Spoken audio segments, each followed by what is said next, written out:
I'm Joe. I'm an alcoholic. It's good to be here. Thank you for inviting me.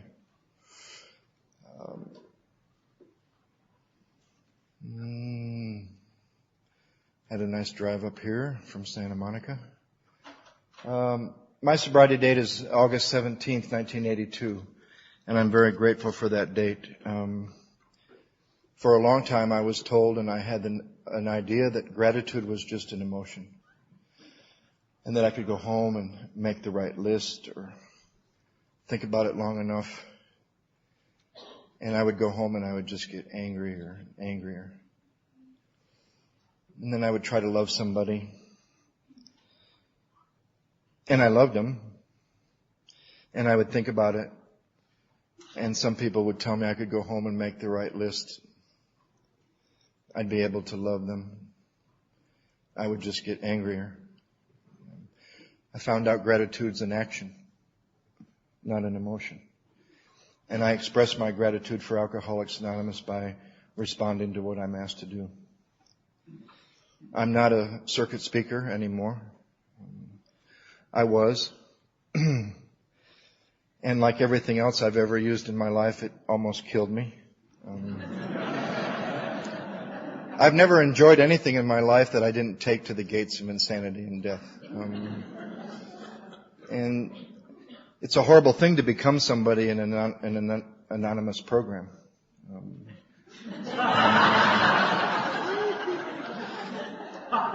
And I did, in my own mind at least. And I remember at my home group once in Santa Monica, a guy came all the way from the valley or something like 2 hours, and he asked a couple people, "Where's Joe Hawk?" And they pointed me out, and he came over and he said, "I came all the way from the valley just to meet you." I said, "Why?" He said, "Well, I heard you're a multimillionaire recluse who stays in his apartment and only comes down to his home group once in a while to impair direct revelations from Bill and Bob." I said, "You're not far off, but it's a little bit of a stretch."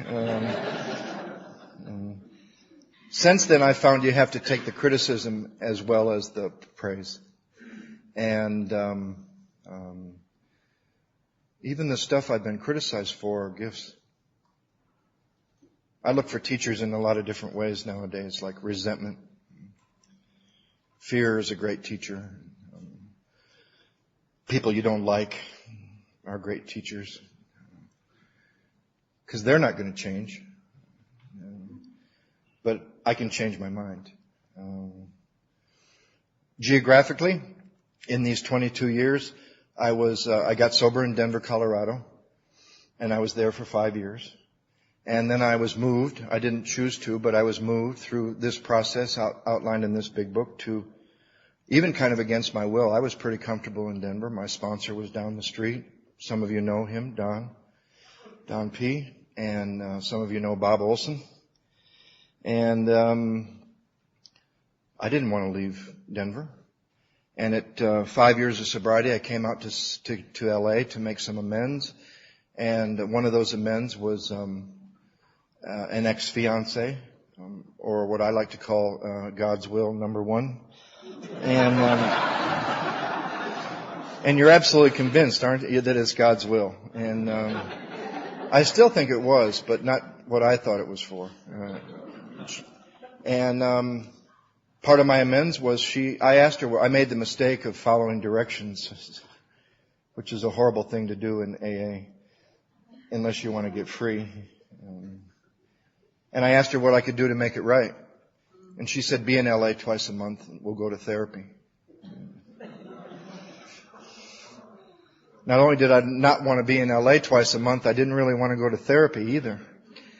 And I said, "Okay." And the next day, an apartment on the beach in Santa Monica was put right in my lap by someone that didn't even know why I was there. She just thought I was visiting. And she said, "Check out this apartment." I said, "Why do you think I'd want an apartment in Santa Monica?" She said, "I don't know. I always listen to people who say, I don't know why I'm telling you this, but..." And I ended up staying 10 years. I'm alcoholic. And then I was pretty comfortable once again. And at 15 years of sobriety, I was moved once again, not by choice, and it was not what I would have picked, but it was a lot more amazing than anything I could have come up with. You know, I think if you're trying to live a spiritual way of life, whether it's, you know, in a marriage or in a job, but if you can look back at the last several years and say to yourself, I never would have dreamed. You know, if you would have told me 5 years ago, if you would have told me at 14 years that in about a year I was going to go to India for 5 years and stay sober and start a drug and alcohol treatment program for the Tibetan government for the first time in their history. They have access to Alcoholics Anonymous. I would have said, you're crazy. Nobody would want somebody like me to do. I always sell myself short. And I always sell this program short. And I'm sure maybe as Bob Olson talked about, and maybe Don, I'm a recovered alcoholic. I don't suffer from the false modesty that some people do after a long period of time. And I suffer from what the founders of our program suffered from. And if you know that the first 164 pages have never been changed, and those people in those 164 pages claimed that you could recover. Not that I'm cured. I have a daily reprieve, not contingent on what I do. But I used to think it was. And it's contingent on the grace of God continuing to be in my life and a conscious contact. You know, no one that wrote in that book had more than 5 years. Bill got sober, 34? 35? The book came out in 39. And on the first page of the first foreword to the first edition, they said that they were over 100 men and women who had recovered from a seemingly hopeless state of mind and body. And that to show other alcoholics precisely how we have recovered is the main purpose of this book. I doubted that and take it for granted. But how long does it take till you can begin to claim some spiritual progress that you can't take the credit for? That's another realization of grace. I mean, if you had cancer 22 years ago and it's been in remission for the last 22 years and you don't suffer from the effects of that cancer anymore, you might not be cured because you could go into remission, but you could sure claim to be recovered. I don't take the credit for that state of being, but I got to tell you, I haven't had the obsession to drink or a physical craving for a long time. I have a much deeper thing, though. It's a spiritual malady. Some people I've met in AA have a one-part disease. They have a physical craving, but they just don't drink no matter what, and they never get that physical craving ever again. That's I'm not going to comment on the message in Fresno because I don't know the message in Fresno, but in Los Angeles, one of the main messages is we just don't drink or use no matter what. Now, if I could just not drink no matter what, I wouldn't be here tonight. But I have a twofold disease because I have the mind of an alcoholic that continues to take me back to a drink. I have a lot of experience to prove that. And that's been treated through the 12 steps. But then I started to find out I have a much deeper disease. I have a threefold disease. You see, the people with twofold disease, they just don't drink no matter what, and they work on themselves because they can. And they can surrender. They can bring about their own surrender. My God, if I could have surrendered, I think you'll be able to tell from my story, I would have surrendered a lot sooner than I did. I didn't surrender August 17th, 1982. I was surrendered by something much more powerful than myself. And I think it was a magical combination, not just booze. A lot of people surrender to booze and we never get to see them. Sometimes in AA, where I live, we're shielded from alcoholism. And we don't get to see the deaths that some of you old-timers used to get to see. They're kept from us. And I forget sometimes most people die from alcoholism. There's a myth that that people get sober in Alcoholics Anonymous and stay sober. You can, but it's a small minority nowadays. Most alcoholics die from alcoholism. Now, we're all going to die, but I believe somewhere along the line you're given a choice. You can either die from alcoholism or you can die with alcoholism, free. I think a lot of you know you don't have to drink again to die from alcoholism. And that's not because of a physical craving or a mental obsession necessarily. That's because of a part of my disease that was there before I ever took a drink. My big book says that I'm not only bodily and mentally ill, that I'm spiritually sick. And that when the spiritual malady is treated, I'll begin to straighten out mentally and physically. And that's what I needed to treat. I needed to treat that stuff that was there before I ever took a drink. So I'll tell you a little bit about myself. Tomorrow I get to talk about the steps, and hopefully there'll be a lot of participation and we can have more of an interactive. Maybe some folks will even have an experience, and maybe even I can, because that's what I'll pray for tomorrow morning. For an open mind and a new experience with the 12 steps. You see, there's a big difference for me between exposure to spiritual principles and experiencing spiritual principles. Exposure to it is not necessarily experience. A lot of us know that from our own lives. Sat in churches, went to seminars, heard great lectures, great speakers. And you walk out of a wonderful sermon with a friend who's not an alcoholic, and he says, I never knew that before, that when I do this, and this is what happens. I'm going to go home and I'm going to try that. And he goes home and he does it. And you go home and you try it for about a week and it's just horrible. You just can't keep it going. Because we suffer from a disease that's rooted in lack of power.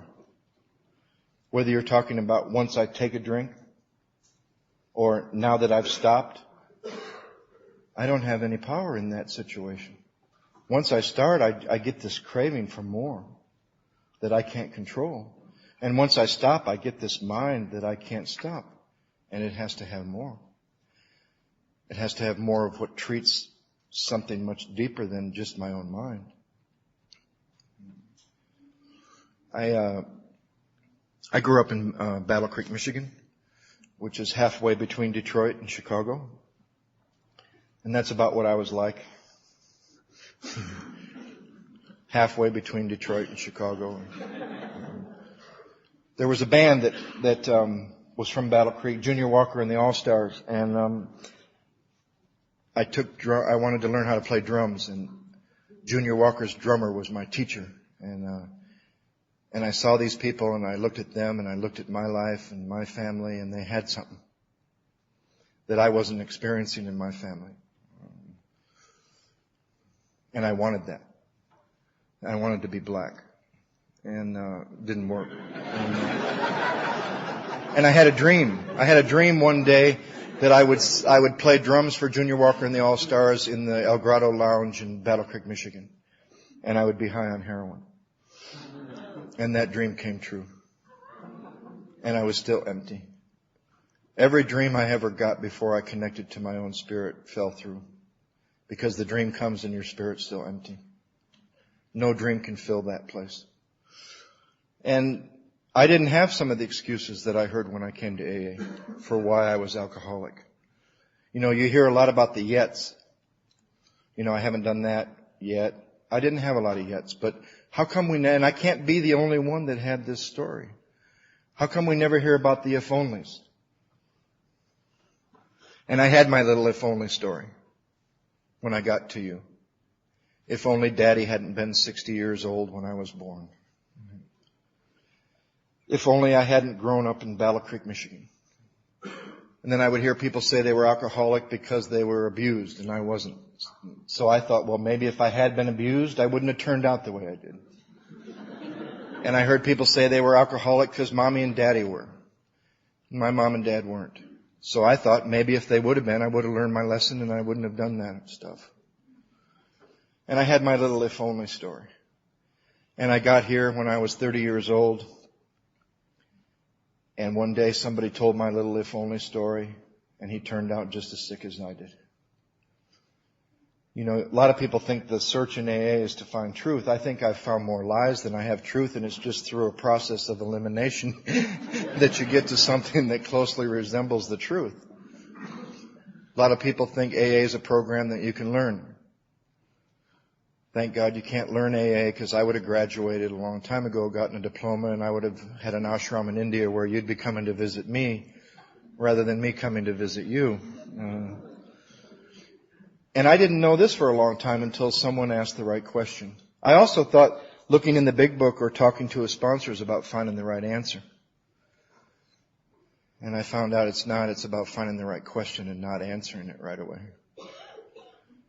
You posed me a question, why do I think I'm alcoholic? If I tell you what I know right away that makes me alcoholic, I've stopped any experience I can possibly have with that question. But we're so programmed from since we were young that whoever raises their hand the quickest is the best to answer the question right away. But the questions that were posed to me, they said weren't even meant to be answered. They were meant to be considered and experienced at a gut level. So now, you know, I'm certainly glad that I'm not a member of the part of AA that says you do 1 through 9 once. I'm very glad not to have settled for that. Because I got to tell you, if I was still operating in the world at 22 years of sobriety based on an inventory that I wrote 21 and a half years ago, I'd be one of the most wonderful people you ever met. Because I would use the rationalization that my mind has tried many, many times in AA. Well, I'm not sticking guns in people's faces anymore. I'm not going to jail. Haven't been to jail since I got here. You know, I'm not like that anymore. But what am I up to now that's going to kill me? What about this stuff now? See, I think because it feels more subtle, that subtle means less dangerous. But see, whatever's blocking me from God now is just as dangerous as the stuff that was blocking me from God then, because I know better. And that's my problem. This thing. I think I know now. And it's a lot harder to work 1 through 9 at 21 years than it was at 21 months. You know, the stakes are a little higher. I've got some stuff now in my life that I really love. I know people that have been doing the work in this book for 30, 40 years, and some of them say that doing the work in the big book on a regular basis is like taking your life and throwing it up in the air and seeing where it lands. One of my heroes was the manager of the Denver Central office. She managed that office for 30 years. She's now 45 years sober. And she used to say that to me. And then I watched her one time at about 25 years sober lose a husband of 13 years who left in the middle of the night, just like that, and left her a note that her power and clarity intimidated him. And there she was. And I watched how she went through it. She didn't go through it without pain. You know, you can do that. There's medication for that if you don't want to feel. But she was feeling the pain, but she did it with dignity and grace and recovering. We went to the state convention together that weekend, and I watched how she went through it. And I asked her to tell me about 10 and 11. And she asked me some really interesting questions, but I'm jumping ahead of myself. I don't know, in the middle of a family where I really couldn't put my finger on why I felt, you know, because I'm the guy that thinks How It Works says that I'm supposed to talk about what it was like and what happened and what it's like now. It's not what the book says. I'm supposed to tell you what I was like and what happened and what I'm like now. I used to be a speaker that would tell you what I was like, what I was like, what I was like, what I was like, because nothing had happened. Something's got to happen for what it was like to change. There will be no what it's like now. What it's like now is like what it was like then. I'm just not drinking, right? What it was like was I didn't have some of the excuses that other people had when I looked around. There was a family with wealth, opportunity. I was spoiled. I had a strong father and a loving mother. No alcoholism. But I started to, you know, that's around the time they keep saying to you, You have so much potential. God, I would hate when they would say that. Right? And then at age 12, I found a solution to this problem I was having. And the problem I was having was I didn't feel like I fit. You ever met a real alcoholic that didn't feel that way before they ever took a drink?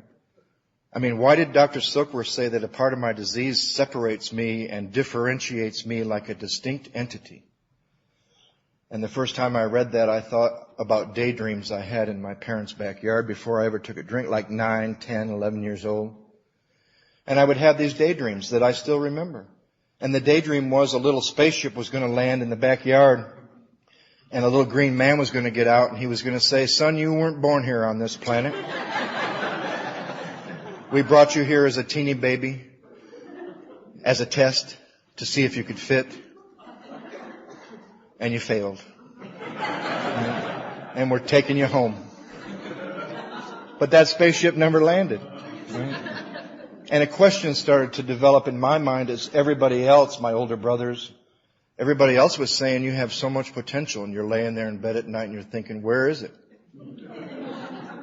Where is this potential? Right? And then you take a drink at age 12. I started with Chivas Regal from my dad's liquor cabinet because it was there. Like, why did you climb Mount Everest? Because it was there, right?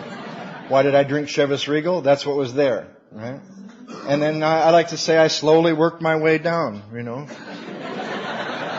After you puke on Chivas Regal, where else is there to go? I mean, you know.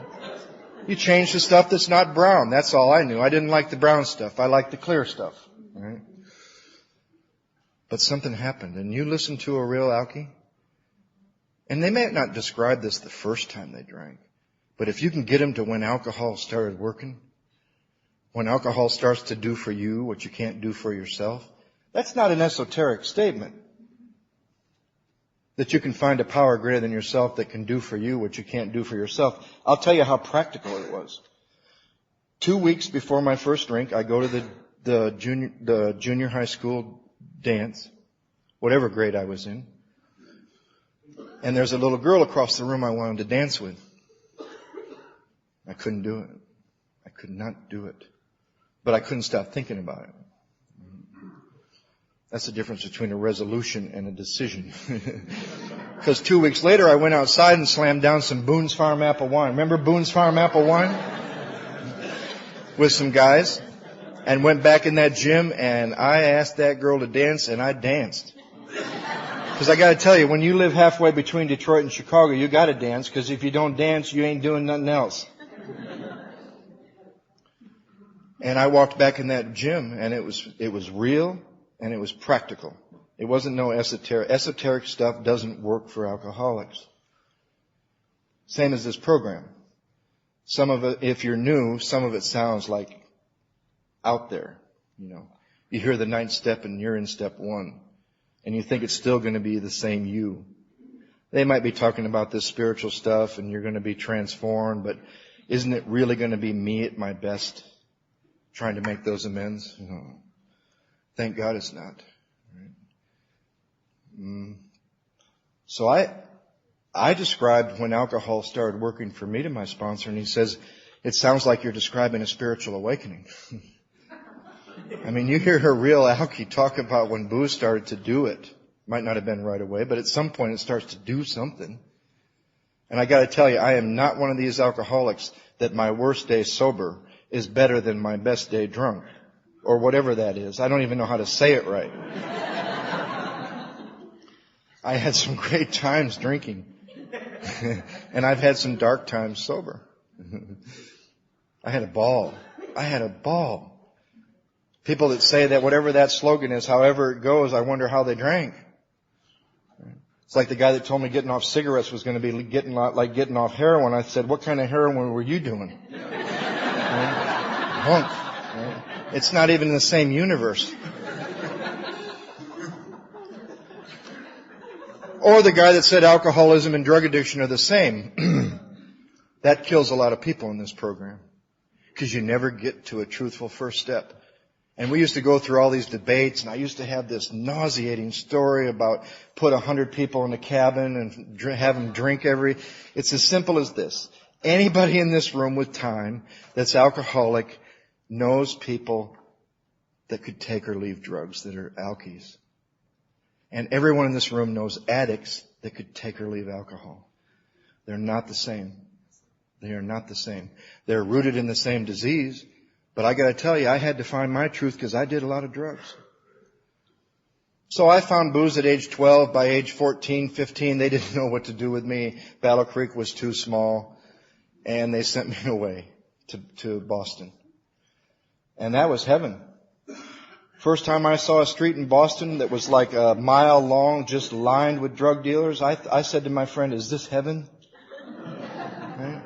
And bars that I could go into, and fake ID, and go into New York, and then Woodstock. And then because I'm a chameleon, I become a hippie. I was a hippie with a bad attitude. And within 1 year, I was a criminal. The summer of love didn't last that long. Because after 6 years of a lot of fun, by age 19, they put me in the Michigan State Penitentiary. My third felony, Daddy bought me out of the first two. The first two were serious. The first one was sales of marijuana, when sales of marijuana was the same as heroin, 20 to life. And Daddy bought me out of it. And I thought I was cool because I got a deferment from the draft, didn't have to go to Vietnam. And by the time I was convicted, I got convicted of a misdemeanor and kept the 4F from the draft. That mistake was made because they sent me to a military school in 7th grade for the summer, and I saw these military guys when I was in 7th grade, and I said, no, I don't have anything against the military. If it wasn't for military, pacifists wouldn't be doing very well. My troubles are of my own making. That's just the way I turned out. I don't know. Thank God AA doesn't make any sense. Everything that ever made sense to me failed. And isn't it interesting? The only thing in my life that doesn't make sense to this day has worked. Everything that made sense failed. Why? Because it makes sense to this. And this is what got me here. And I remember saying to my sponsor, I'm terribly afraid of my own mind. And he would say, you have good reason to be. Right? So I look back now and I don't see it the way I did 21 years ago after my first inventory. Because if I would have told you my story 21 years ago based on my first inventory, my problems would have been of a lot of other people's making. My big one, and we all got our big one that we hold on to keep from being responsible for what's going on in here. You got to keep the problem out here. You know, I believe recovery begins when the problem's no longer outside of you. And when there's nobody left to blame. And as long as there's somebody to blame and the problem's outside of you, recovery will not begin. And that's how it was for me. But my big one was my father was 60 when I was born, and by the time I was 10, he was 70. And he didn't teach me how to play baseball, and he didn't teach me how to fish. And, in therapy, all those years after, it used to cause me a great deal of pain. Now here's how recovery is different. In recovery, since I've woken up a little bit, my father's age when I was born gives me a tremendous amount of hope for the next 9 years of my life. For you new people, that's because I would like to be doing when I'm 60 years old what he was doing when he's 60 years old. You have to explain that in different parts of the country. That was my big thing. I didn't have a lot to put my finger on for why I turned out the way I did. And then I had 6 years of trouble from 19 to about 24. After my second felony was an armed robbery. It was just kid stuff when I was 18. And the guy that was going to testify against me was persuaded in a loving, kind way not to do that. And he decided not to do that. And I walked out of the courtroom.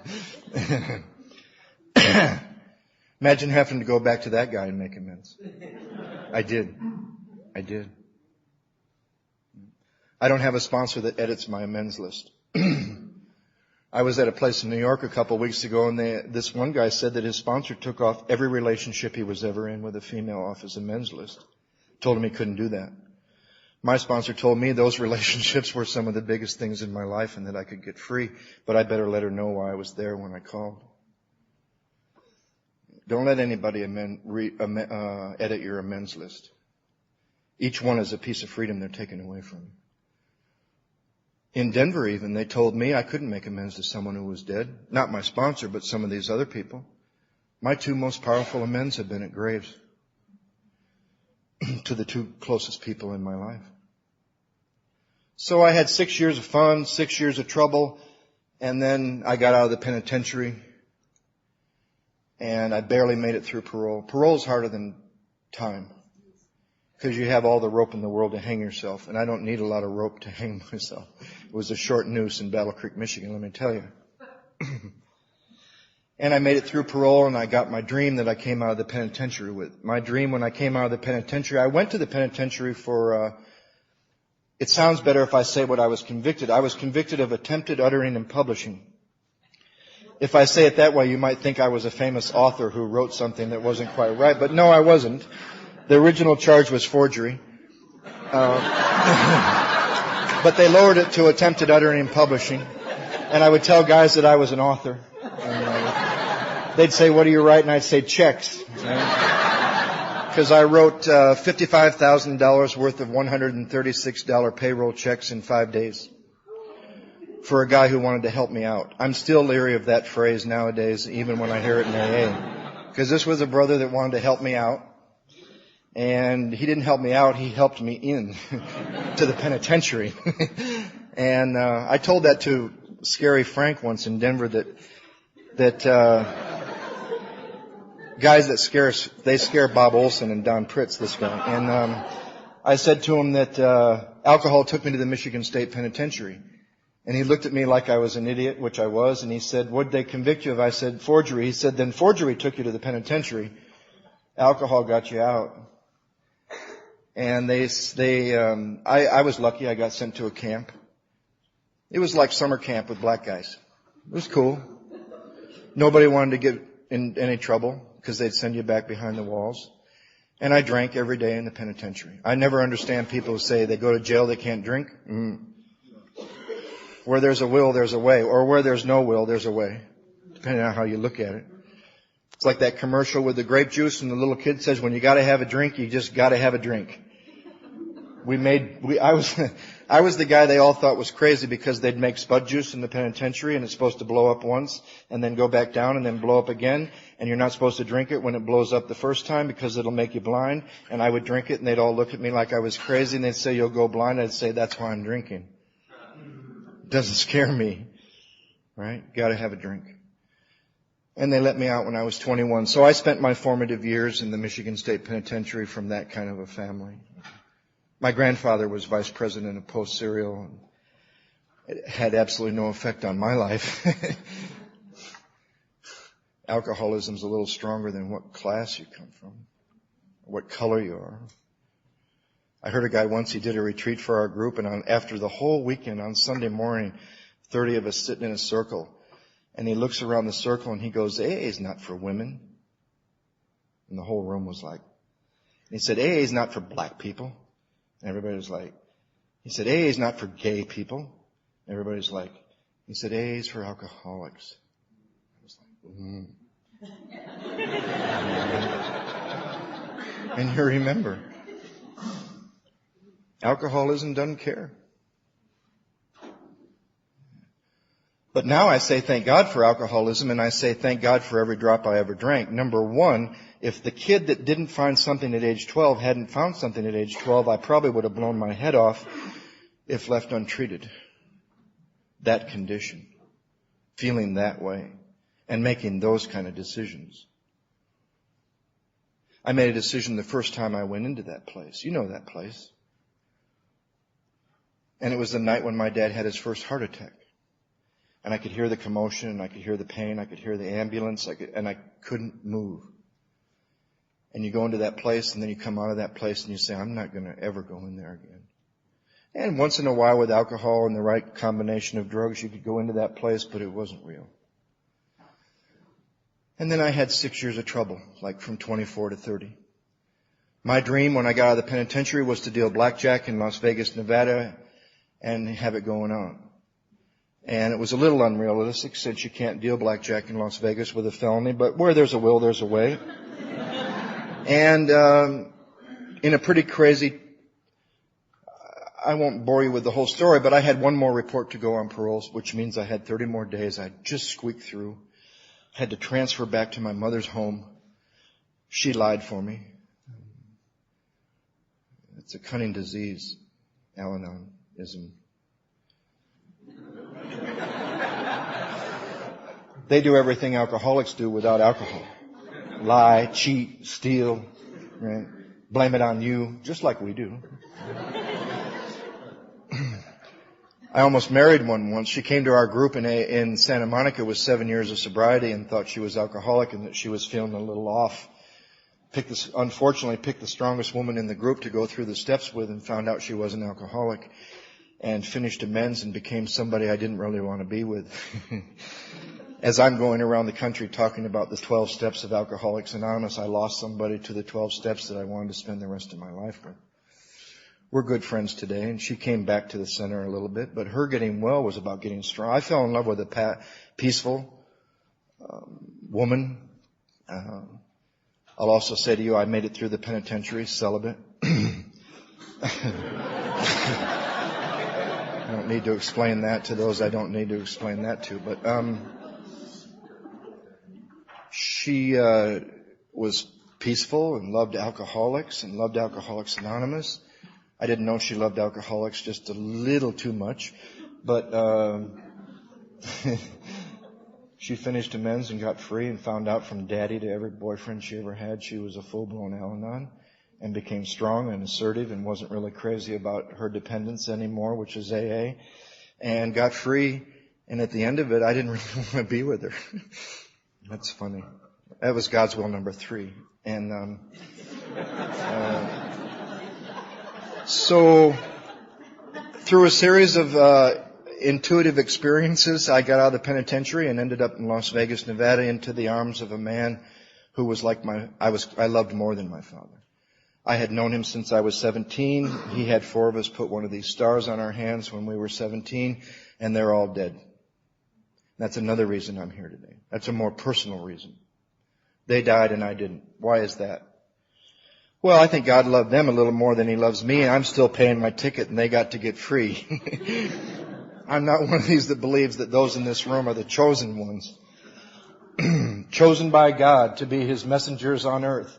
No, I think more like Chuck did, and that we're the ones that haven't quite paid our ticket yet. We're still paying our ticket. Yeah. So there I was in Las Vegas, Nevada, dealing blackjack at the Dunes Hotel after working downtown and after dealer school, and had the penthouse and the cars and the clothes and the women.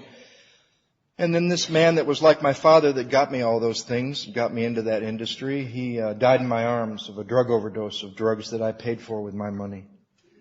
And I lived with that from the time I was 24 until the time I was 33. 3 years in this program. And you have to think back to how would you feel if you felt you killed the closest, the person in your life you loved more than anybody. And you can't live with that. And he died, and a part of me died, and within 6 months I'd lost everything, and I got on a plane in kind of a chase scene thing to the airport, and I went to Key West because I heard it was the furthest southernmost place in the continental U.S., and it's a great place to go if you couldn't get a visa. I couldn't get a visa to leave the country. Went to Key West before it was really a tourist spot. This would have been 1974 or 5. And it was more like Colombians and Cubans and people on the run, and the police were more crooked than the drug dealers, and I was just in heaven. I never had any trouble. I did whatever I wanted. You couldn't get in trouble in Key West. You could do everything you wanted to do and not get in trouble. For me, that's heaven. And it's in this last 6 years of drinking that I find my truth about why I'm not a real drug addict. Because I made up my mind one day that I didn't like the way cocaine made me feel, and I never did it again. Walked away from it on my own power. And I share that with a real addict, and their eyes glaze over because they tried that 1,000,000 times. And given a sufficiently strong reason, I stopped. I had a couple bouts before that with heroin, and I woke up one day and I said, not that I don't like the way it makes me feel with like cocaine. I said, I don't like where this stuff takes me. Gets me in trouble. Never did it again the rest of my life. So by our textbook, I'm a hard drug user who's a real alcoholic. Now, do I have the delusion that finding that out means I can use drugs and not go back to what I have no choice over? Now, that's a little confusing because most people in some places will tell you that the drug you have absolutely no choice over is your drug of choice. It's very deceiving. The only time I had a choice over drugs was when it was yours, right? And I gotta tell you, a lot of people have come to our group in Santa Monica because in LA you get people with a lot of different problems. Because it's a city filled with people with a lot of different problems. And I was used to Denver where the fellowships are pretty clear. And I'm not saying you can't be both. I'm saying find someone that'll give you the dignity to find out your own truth and not push it on you. There's groups in LA where the whole thing is to find a new person and bring them to your group. There was a time in this program when our success rate was a little better than it is now, where you were taken to recovery before you were brought to the group because they cared more about the group than they did themselves looking good by bringing somebody. Our big book says that our success rate was 75% when people were taken to recovery before they were brought to the fellowship. You didn't come to a meeting until you were in the 8th step. That's not what we do now. We do it the other way around. We bring them to the fellowship and tell them things like, wait till you feel better to work the steps. I think it's the other way around.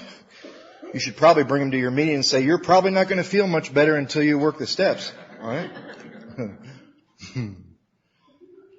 New York, some places, they say we work a step a year. Whew. Imagine Dr. Bob, if he had called Bill Wilson rather than the other way around, and Dr. Bob called Bill Wilson in his first year of sobriety. He said, you'll have to wait 11 years until I get to step 12. Step a year, I wouldn't have made it. I made it 6 months, I was ready to kill myself. After having a great time for 6 months, boom, there it is. You know what that is. And isn't it funny, when my parents used to tell me I had so much potential, I had a question in my mind that I lived with in this program from time to time and when I was new. And you all know what that question is. What's wrong with me? What's wrong with me? I love this person more than anybody I've ever loved in my life. I say I'm not going to break her heart, and I end up over here and I've broken her heart. I didn't want to. You didn't choose to. Guilt and remorse aren't for alcoholics. How can you have guilt and remorse over something you had no choice about? Guilt and remorse are for people that could have done something better. My mom, I was 6 years sober before my mom said that she understood why I did what I did the day of my dad's funeral. The day of my dad's funeral, I was 21 years old. I was in the same hospital that he was in. He was in the intensive care unit. I was in the psych ward after those check things, after my writing career was over. And he's in the intensive care unit and I'm in the psych ward. And he doesn't know that. I was in a family where they kept stuff from each other. I'm sure at the country club I was the son that was usually at camp or away at school. Oh, he's at camp, right? I'm in the penitentiary. That's about whatever looks good in that whole lifestyle. And, I'm in the psych ward. My dad's in the intensive care unit. They take me to see him 2 days before he passed away. We had a nice talk. 2 days later, he passed away. They took me to his funeral. And I was taken to his funeral by a guard because I was still basically in jail. And my mother said something to me she never said to me in the 8 years I'd been drinking. She said, please don't show up drunk at your dad's funeral. And with all the love and everything I had to muster, I said, I won't. And I meant it. And I didn't have that little plan in the back of my mind. And I asked him, could I go across the street to say hello to a friend? And they agreed.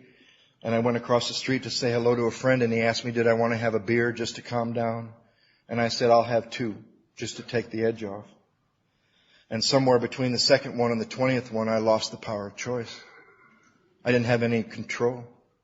And I showed up so drunk at my dad's funeral, they tied me to a tree by my ankle with a chain at my own father's funeral. And I didn't want to do that. And I didn't choose to do that. And that's why I say to you that I'm glad my drinking took me beyond choice. And I'm so glad I didn't come here with one. Because a lot of people come here and they still have one. But my sponsor pointed out to me that if the day comes in sobriety that I think I have a choice whether I drink again or not, that's the insanity of alcoholism they describe in our book. Everybody in those chapters, there is a solution, more about alcoholism, whether things were sunny, not a cloud on the horizon, or the guy that was mad, or the guy that was working for a company he once owned, or the guy that was 35 years sober and out came the carpet slippers. Every one of them fell victim to the same belief that somehow they had a choice. The idea that I have a choice today is as insane as the idea I had a choice when I got here. Because I believe this. In a fit spiritual condition, there's about as much choice to drink as there was to not drink when I got here. And the reason I say I'm glad I drank past choice was I've watched people in this program who believe they have a choice suffer, suffer, suffer. Because then there's a choice about the steps. And then all of a sudden how it works says that the steps are suggested. How it works doesn't say the 12 steps are suggested. It says this is a suggested 12-step program. Some people make it sound like AA is over here and the steps are over here and never the twain shall meet and you'll just be fine hanging out in the fellowship and just not drinking. But I got to tell you, I'm a guy that just not drinking and going to meetings did not treat my alcoholism. It brought it to the surface because I was around these guys in Denver that helped bring it to the surface. They didn't just, Bob Olson ain't a hugger, right? He ain't a warm and fuzzy kind of guy. And the guy that scares him, Frank McKibben, wasn't warm and fuzzy with me. Because they knew I was an alcoholic when I got here. And they didn't hold their punches. Because here's what I found where I got sober. They loved me more. They cared more about whether I lived or died than how I might feel about what they had to say. Because I gotta tell you, that's not easy. And that's not easy if you want to be popular. And that's not easy when you're trying to be a circuit speaker.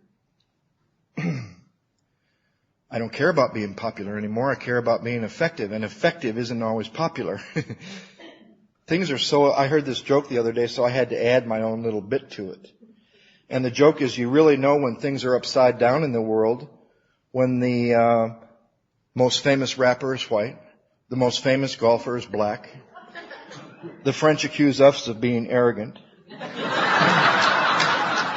Germany doesn't want to go to war, the tallest basketball player is Chinese, and the message of Alcoholics Anonymous is no longer popular in Alcoholics Anonymous. That's when you know it's upside down. And I don't know about up here, but down where I live, except in a few groups, the message of Alcoholics Anonymous is not popular in Alcoholics Anonymous anymore. Then you have to ask the next logical question, what's the message? Well, I gotta say this. My sponsor told me not to, but I'm going to. He lives in Denver. I live in Los Angeles. I'm not going to say he won't hear this because I've gotten in trouble for that before, but it used to be very simple. A lot of people in this room got sober on the 3rd edition of the Big Book. And the 3rd edition of the Big Book, if some dummy asked you, where is the message? You could take him to the paper cover, if you still had a paper cover. If you were like me, you threw the paper cover away and covered your cover because you were more ashamed of being sober than you were of being drunk. Everyone in town knows all this crazy stuff you do. You get sober and you don't want anyone to know. I don't want to break my anonymity, right? I think anonymity is at the level of press, radio, TV, and film to protect us from me, right? I always get it confused, like personalities before principles certainly doesn't mean I should put principles before my own personality, right? I heard the traditions read one time and they got to tradition 12 and the person said, animosity is the spiritual foundation of all our traditions. And I thought it really is kind of, isn't it? It's the only way AA grew or we'd all be in one group, right? Imagine one group per town. Ooh. Whew. You'd have to get free.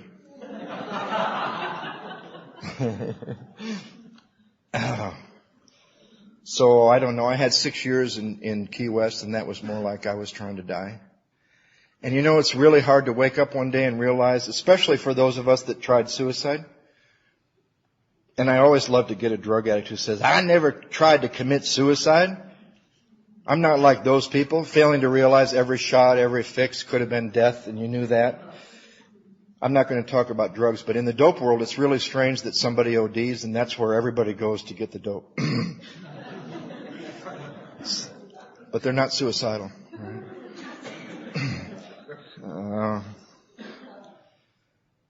You know.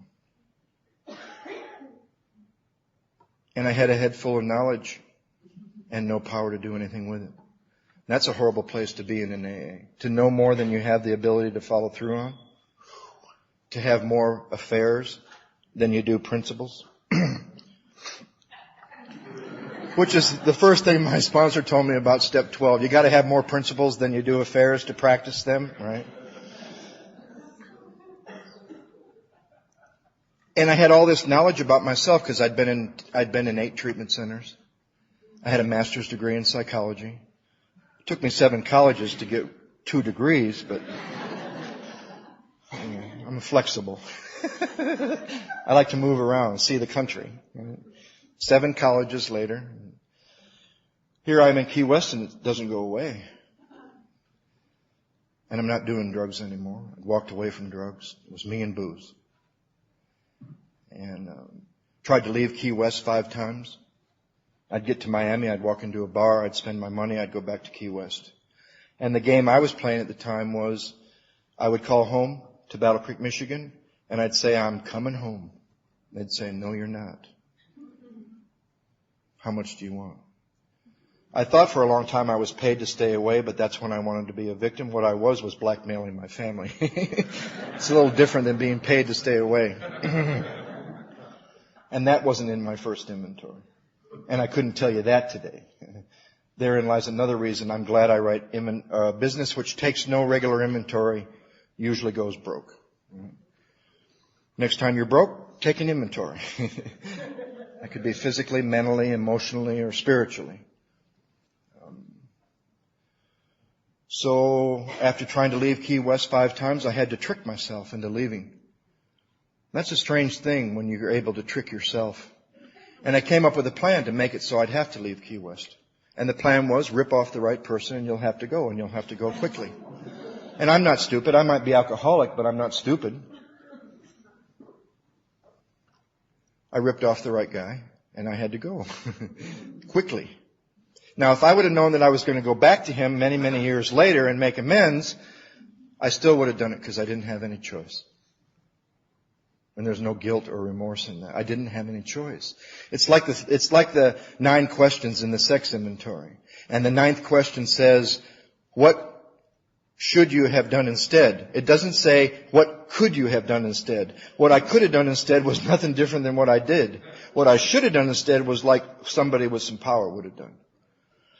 But I suffer from a disease that's rooted in lack of power. Lack of power is my problem, not lack of self-esteem. If that's not evident by now, I'll just share a little longer and you'll know that low self-esteem is not my problem. But a lot of us know what it's like to feel low self-esteem. But you know why you got low self-esteem? Because of some self-esteem that's so high you could never live up to it, and you gotta feel like a piece of you-know-what. Low self-esteem is a big con job sold to us by people in the field. They ought to be talking to you about having just a little too much self-esteem. And that's why you got low self-esteem. Because you're the greatest boyfriend in the world. And when she leaves, the greatest boyfriend in the world can't be left.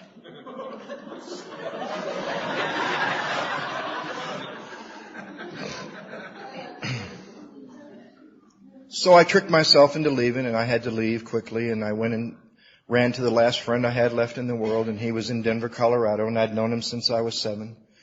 And I got there and he said, you're welcome to stay with my fiance and I, but there's one thing. She doesn't like me to party. And you can't drink. And I didn't want to drink.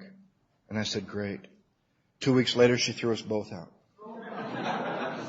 And my best friend since I was 7 left me on a street corner, 30 years old in Denver, Colorado, more scared than when they put me in the Michigan State Penitentiary. Why was I scared? I have no idea.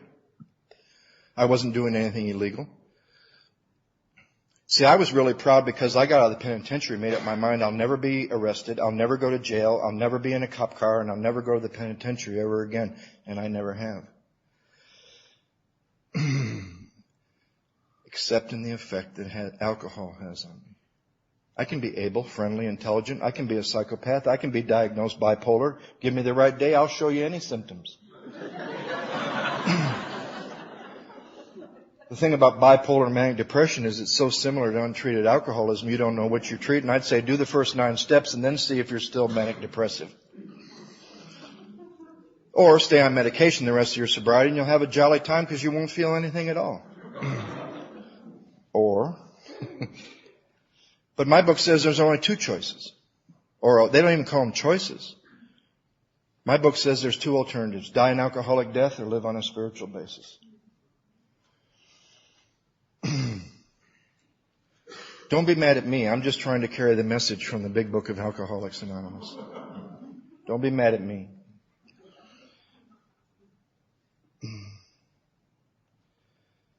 So I had to leave. There I am in Denver. He drops me on this corner. I do what I know to do. I go to treatment. Because I still had a great Blue Cross Blue Shield card. It was good for 30 days every year, every 12 months. That's unheard of nowadays, but some of you used to go on summer vacation. I used to go to treatment once a year for 30 days. But this time I was only able to stay 2 days because I had to have a drink and I still wasn't done. Nothing worse than trying to get done in AA. Ooh. I remember a guy at York Street in Denver. He was always new and everybody at the club knew him. And he was in the meeting one day and there was a lady from another club who came to chair the noon meeting. I got sober in meetings with like 20 people around a table with a topic. And this lady opens the meeting in the general way. You wouldn't have thought anything. Anybody here in their first 30 days, John raises his hand. Everybody claps. She says to him, keep coming back. Nothing abnormal there, you wouldn't think. 10 minutes later, John raised his hand. He said, I need to say something. She says, what? He says, I'd like to ask you people not to clap and pay so much attention when I'm new, because I get more attention when I'm new than when I stay around for a while, and quit telling me to keep coming back. That's my problem. I think I can. And your mind goes, whoop. That saying keep coming back to somebody could perpetuate a reservation in their own mind that will kill people. Keep coming back. You got another chance. Might as well just say that, huh? You don't ever have to drink again. Those of you in this room that are new, if you're done. See, we're not here to get people done. You got sponsors 20, 30, 40 years sober. They'll encourage you to drink. And then you got the ones that'll try to stop an alcoholic from drinking. Now you can ask any Al-Anon in this room what it's like to try to get an alcoholic to stop drinking. I think Lois said it in our book. You're either in the grace of God or you're not. Don't worry about it. Right? I didn't read the chapter to the wives for a long time, and I was in Dallas a couple years ago working for a friend of mine.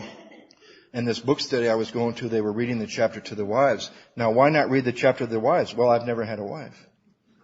Why read the chapter to the wives? That's like thinking you're a big-time believer, so you shouldn't read We Agnostic. Nothing worse than working with a big-time believer, because they believe what they believe, and they believe what they believe is true. And they got to go back through all that to get to where an agnostic starts.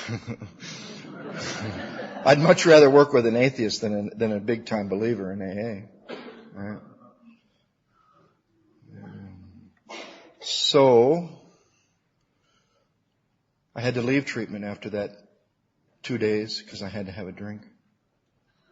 They put the pajama law into effect in that treatment center because of me, and I was proud of that. And only in AA would somebody be proud of something like that. Right?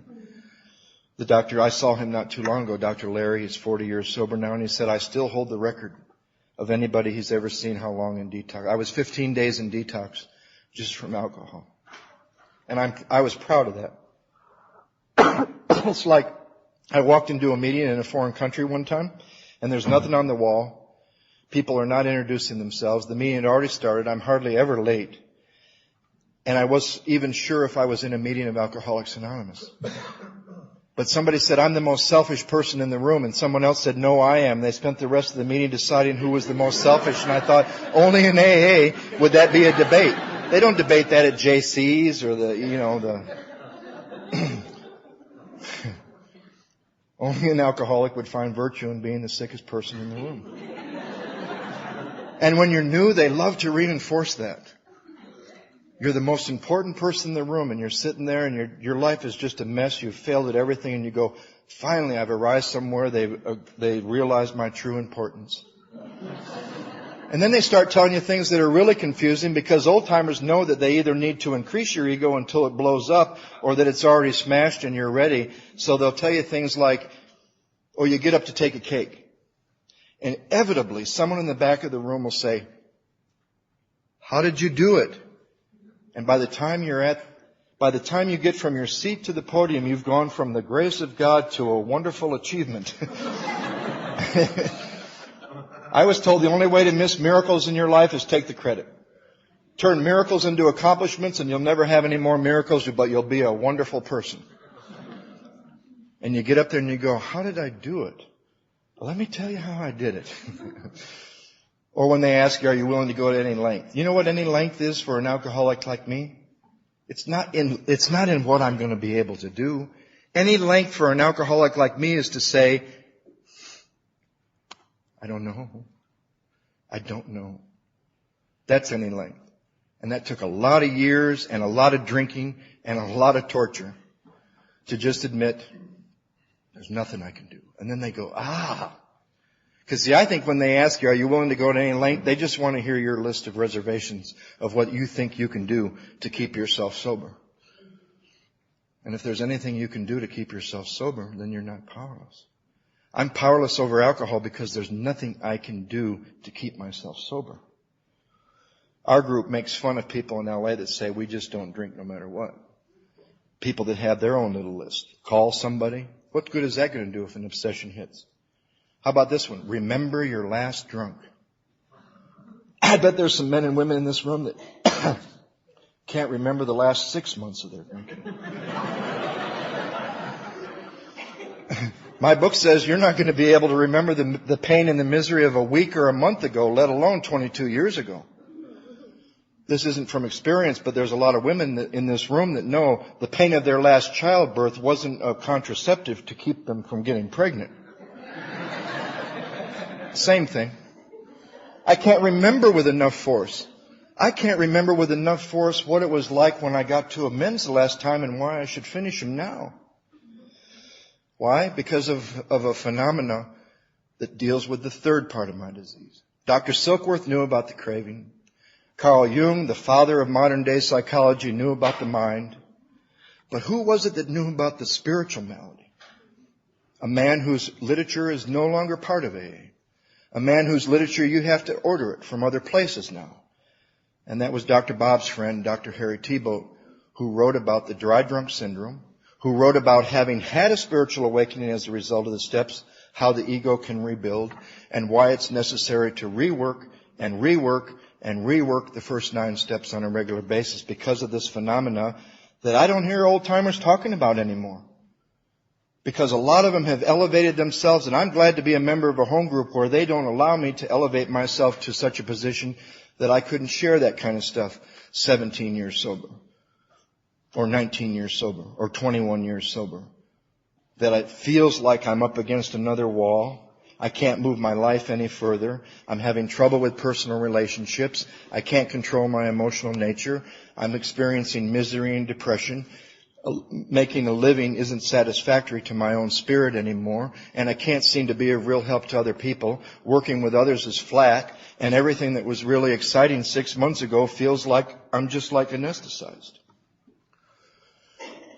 But thank God for those that have come up against that. Thank God for those that are willing to talk about reaching a time after time after time. For me, it's about every 2 years I do the work. It's not the same inventory. A lot of old timers will say to me, you mean you're writing the same inventory that you did 22 years ago? No. I'm writing inventory about the stuff that I miss when I fall asleep from the last time I finished amends until now. Because I ain't perfect at 10 and 11. And 10 and 11 for me is not just a repeat of 1 through 9. And 10 and 11 for me are not maintenance steps. Who wants to maintain a state of consciousness that's wonderful, that you reach when you're done with every amends you're consciously aware of. The 10th and 11th step for me are about growing past that in understanding and effectiveness. So I left this treatment center after 2 days, and I spent about 8 weeks up and down this street, East Colfax Avenue in Denver. And I don't know why I thought I had to move every 2 or 3 days. I guess it was alcoholic paranoia. And I would move, and I woke up August 17th in a room, and what scared me was there was no reason I could put my finger on. Usually it's a screaming girlfriend or a hotel guy or a parole officer. This day there was no reason I could put my finger on, and for the first time in 18 years I couldn't drink. I never felt comfortable in these 22 years of sobriety saying I quit drinking August 17th, 1982. But when I read Bill's description, I was removed from alcohol for the last time. That's the way it feels to me in my heart, that I was separated from alcohol. Because I woke up in this hotel room and I couldn't drink. There was about this much left in a bottle of vodka, which was rare, and I couldn't drink. I called my mother to tell some lies to get some money, and out of my mouth came, I can't lie to you anymore. And I went back to the treatment center I had been at 8 weeks earlier, and the director said they'd found out about me because they were concerned when I left, and they knew how many times I'd been to treatment, and they knew I was a therapist and that I had worked in treatment, and that if I wanted to stay, it had to be on their terms and in their way. And I was in a state that a lot of you have been in. I was willing to do anything. And I didn't create that willingness. A magical combination of booze and God created that willingness, and it was a gift. And both of them are a gift. And I said, okay. And they said, well, these are the terms. You can't go to group, because in a week you'll either run it or turn it into a game. You cannot talk to anybody during business hours from the time you get up until dinner except your therapist, and it's Father Felix, and he's a monk in a monastery at night and a therapist in the field during the day, and he knows everything about God and nothing about therapy, and you know everything about therapy and nothing about God, and he and I were perfect. He told me when I got out 45 days later, I was 15 days in detox and 30 days in treatment. And he told me when I got out, he said, Joe, you can barely speak to one person. You want to go find out about how to talk to people? Go be a volunteer for the National Council and work with kids. And that's where I learned to talk with people. Because kids, a lot of you know better than I do, you can't lie. You can't. And I started going to meetings. And they said 90 meetings in 90 days. If one's good a day, I go to 3. That's my philosophy. If one feels good, 3 is better. Right? And I got a sponsor, totally different than what I wanted. Because I heard Don P. in my first meeting in treatment in a room like this on a Friday night in the basement of the treatment center, and it scared me. You know why it scared me? Because I heard a man who was like me. He felt like I did as a kid. What's wrong with me? He'd been to the penitentiary. He'd been on drugs. He got to AA, didn't know what he was. Alcoholic, addict, both. He described how he felt.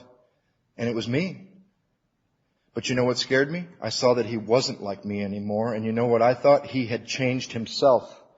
And it took me 6 months to hit bottom with the second half of step 1. You see, I thought the dash in this first step meant fill in the blank. And this was my first step. Yes, I admit that I'm powerless over alcohol, and that's why my life is so unmanageable. So now that I'm not drinking anymore, everything should be just fine. And what I needed to see was that drunk or sober, I'm an alcoholic and I can't manage my own life. Sober. Because alcoholism is what you're left with after the body's cleaned out. This stuff that starts to come to the surface that you made a decision about never looking at again when you were young. The idea of going in. When I heard the great reality is deep down within, I knew they were talking about I was going to have to go into that place that I had decided never to go into again. But thank God when I got to that step, I didn't feel I was going into that place alone. Isn't it interesting? The last place I ever wanted to go was the only place that I was going to be able to find God. And isn't it interesting? In the middle of the garbage is the consciousness of the presence of God. So it took me 6 months to ask Don. And of course, I picked a sponsor, because you got to get a sponsor before you got out of treatment. I picked a guy totally opposite from Don. Harry was great, though. He taught me how to pick up women in treatment centers and took me to meetings and got me involved in the fellowship, dances. We reviewed the first 3 steps in 2 hours. He said, "You alcoholic?" I said, "Yep." He said, "Is your life unmanageable?" I said, "Yep." He didn't ask me why. He said, "You believe in God?" I said, "Sure." He didn't ask me what kind of God that was going to strike me down as soon as I was a bad AA member or didn't do something right that my sponsor said. He said, "Let's do this prayer." I said, "From where?" He said, "This book." I didn't have a clue. We read some stupid prayer from some stupid book. And he gave me a mimeograph sheet on how to write inventory. And unfortunately, or fortunately, depending on how you look at it, it was a 4-column inventory. You really can't do a 4-column inventory without some power. You try to do a 4-column inventory in your head, you just end up with a big mess. I bet people in this room have had the experience where something comes off the end of your pen that didn't come from your mind. I heard a guy the other day, he put it more simple, because I've heard sponsors that actually say, "Hey, glad to meet you, glad you're new, go home, start inventory." I heard, that's deadly. To send someone into inventory without the foundation in 1, 2, and 3. This guy the other day, he put it more simple than anybody I'd ever heard. He said, 4 comes forth. I thought, man, that's too simple for a guy like me. I would say to Don when I finally asked him at 6 months when I was dying inside with everything better out here, that's when you start to get ready. You got the dream out here and you're still empty in here because the unmanageability of my life ain't out here. The unmanageability of my life is being shut off from something that other people are connected to, which is the human spirit. My spirit's not sick. Our group made the mistake of interpreting spiritual malady that the human spirit was sick and an alcoholic. How could the spirit be sick? But I'll tell you, being shut off from it is a really horrible malady. Not having anywhere other to go than the 3 dimensions you've lived in your whole life, body, mind, and emotions. There ain't nowhere else to go. That's a horrible way to live. Shut off from power, shut off from spirit, shut off from the only thing that's going to be a substitute for the effects of alcohol, and even greater. So I would say to Don things like, "I feel inferior and insecure." His eyes would light up only like a sponsor's eyes can, and they always had that stupid giggle, right? Nothing more fun than when you're a sponsor, though, and you can use all that stuff that pissed you off that your sponsor did with you, right? I'd say, "I'm inferior, and I feel inferior and insecure." He looked up at me and said, "You want to know why you feel inferior and insecure?" I said, "Yeah, I've been looking for the answer to that for like forever in therapy." He said, "The reason you feel inferior and insecure is because you're inferior and insecure." My God, that's too simple. I want it to be Freudian. I want it to be heavy. I want someone to blame. And there was nobody left to blame, and the problem wasn't out here, and I was ready for the program of Alcoholics Anonymous. And that's what I'll get to talk about tomorrow. Since then, my life has been, I had 5 years in Denver, 10 amazing years in Santa Monica, living on the beach, fell in love with working with others, watched a home group grow up from 12 people who went through the work together. Then they didn't know what to do, so they started a group on 10, 11, and 12. My home group for 4 years, 17 years ago, you couldn't share unless you were done with the men's because it was on 10, 11, and 12, and they didn't want to hear theory. They wanted to hear experience. Nothing worse than talking about something you don't have anything but opinion with. And I don't want to hear anybody's opinion about finishing a men's who hasn't, because that's all it would be. I want to meet people that have done everything they can to fin every amends they're aware of. And your whole life takes off. And you enter the world of the Spirit. And after 10 years in LA, God said, "Wow, you get to go to India. You get to study with the Dalai Lama and start a drug and alcohol treatment program for the Tibetan government." And I had 5 unbelievable years. And like rotation, as soon as the 3 parts of that drug and alcohol program were up and running, God said, "You got to go." And I got to come back to America 2 years ago, just in time, because 5 months after I got back, my mother passed away. My oldest friend in AA died 5 days later. Now I'm in the middle of watching another dream come true, a dream that if I would have planned it myself, I would have sold myself short. I'm watching a retreat center come together up north from here that I'm going to get to be a part of, that I'm going to buy and invite friends and AA groups to come. And I'm going to get to have a non-denominational residential retreat center. It's been a dream of mine for a long time. It was my sponsor's dream a long time ago. He didn't get to do it. And he's might not be around a lot longer. I might not be around a lot longer. You might not be around a lot longer. But you do have a choice. Once you're in the grace of God, you do have a choice. And that is whether you want to die from alcoholism or whether you want to die with alcoholism. Now I'll tell you one story and I'll shut up. My life was like this bird that lived in Michigan. And I like this story because it's about a bird. My name is Hawk. And it's about this bird. It's about this bird that lives up in Michigan, and one year he's not going to do what the flock does. He ain't flying to Florida. He's going to stay in Michigan. And he's damn near ready to freeze up. Just before he dies, he gets the slight idea it might be good to take off and head south. And he gets up in the sky, and it's too late, and he freezes up and he does a nosedive into a cow pasture. And he's laying there freezing to death, and a cow comes by and poops all over him. And it feels so warm and it feels so cozy. You know what's coming, don't you? It's warm and it's cozy, and he yells out a song in joy because his life has been saved by the cow that pooped on him. And a fox hears the cry and comes over and pulls him out of the pile of poop and cleans him off in the snow and eats him. And you know the moral of the story?